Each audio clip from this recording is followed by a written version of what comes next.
Hello అండి. Hi. Welcome back to my channel. ఈరోజు చేపల పులుసు చూపిస్తున్నానండి. చేపల పులుసు మనం ఎన్నో రకాలుగా చేస్తున్నాం కదా వీడియోలో. ఈరోజు ఒక మంచిగా టేస్టీగా చేపల పులుసు ఎలా చేసుకోవాలో చూపిస్తున్నానండి.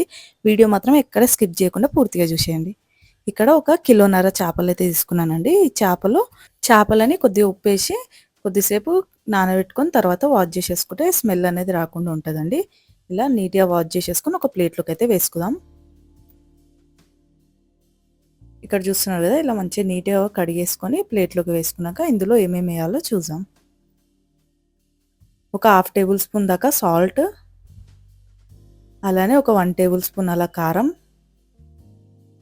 ఒక 1/2 టేబుల్ స్పూన్ దాకా పసుపు వేసుకొని మంచిగా చేపలకు పట్టేటట్టు కలిపి పెట్టుకుందాం. ఇలా ముక్కలకి మసాలా కలుపుకొని పెట్టుకుంటే ఆ టేస్ట్ బాగుంటుందండి. డెఫినెట్గా ఇలా ట్రై చేయండి. సూపర్ ముక్క అనేది చాలా బాగుంటుందండి. ఇలా అయితే మసాలా పెట్టుకొని పక్కకు పెట్టేసుకుందాం. నెక్స్ట్ చింతపండు నానబెట్టుకున్నానండి. ఇలా ఒక పెద్ద నిమ్మకాయ సైజ్ అంతా చింతపండు అయితే నానబెట్టుకొని ఆ గుజ్జు అనేది తీసి పక్కకు బౌల్లోకి చింతపండు వాటర్ అనేది వేసేసుకోవాలి. ఇక్కడ చూస్తున్నాం కదా, ఇలా వేసేసుకున్నాక నెక్స్ట్ మసాలా ఇంకేమేమి కావాలో చూద్దాం. ఇలా ఒక మిక్సీ జార్లోకి ఒక 2 టేబుల్ స్పూన్ దాకా ధనియాలు, ఒక 1 టేబుల్ స్పూన్ అలా జీలకర్ర, ఒక 1/2 టేబుల్ స్పూన్ మెంతులు, ఇలా ఇవన్నీ వేసుకొని మిక్సీ పట్టుకోవాలి. ఇలా మిక్సీ పట్టుకున్నాక నేను ఒక 1/2 అవర్ ముందే గసగసాలు నానబెట్టినానండి. ఆ గసగసాలు కూడా వేసుకోవాలి. ఇలా ఈ గసగసాలు వేయడం వల్ల గ్రేవీ అనేది చిక్కగా అవుతుందండి, చాలా బాగుంటుంది.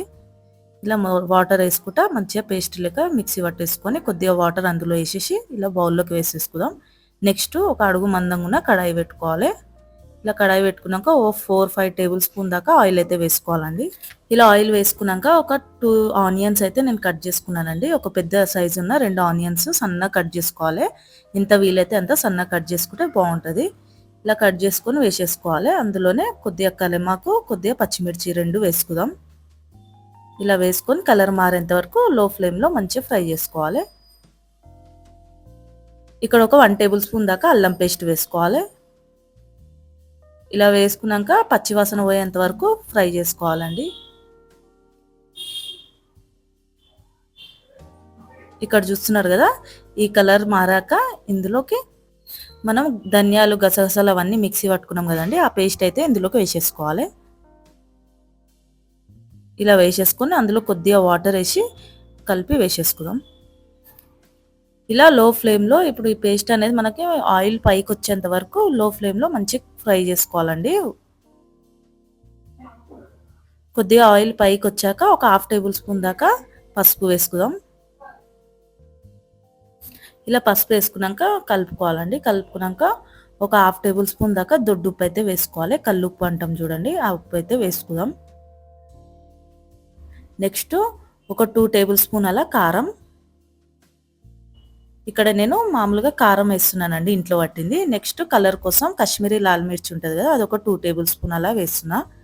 అది ఉంటే వేయండి, లేకపోతే ఈ కారమే కొద్దిగా ఎక్కువ వేసుకోవచ్చు. అది కలర్ కోసం వేస్తున్నాను అంతే. నేను ఆల్రెడీ చేపలకు కూడా కారం ఒక 1 టేబుల్ స్పూన్ అలా వేసినాం కదా, ఇక్కడ 2 టేబుల్ స్పూన్ అలా కారం అయితే వేసిన. ఇంకెక్కువ తింటా అంటే ఇంకెక్కువ వేసుకోవచ్చు. ఇలా మసాలాలు వేసుకున్నాక ఆయిల్ పైకి వచ్చేంత వరకు ఫ్రై చేసుకొని చింతపండు రసం అయితే వేసేసుకుందాం. ఇలా వేసేసుకున్నాక మొత్తం ఒకసారి కలుపుకోవాలండి. కలుపుకున్నాక వాటర్ ఇప్పుడు ఏమయ్యొద్దు.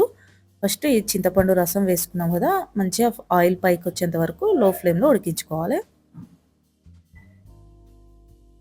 ఒక 2-3 మినిట్స్ ఉడికించుకుంటే సరిపోతుంది, ఆయిల్ అనేది పైకి వచ్చేస్తుంది.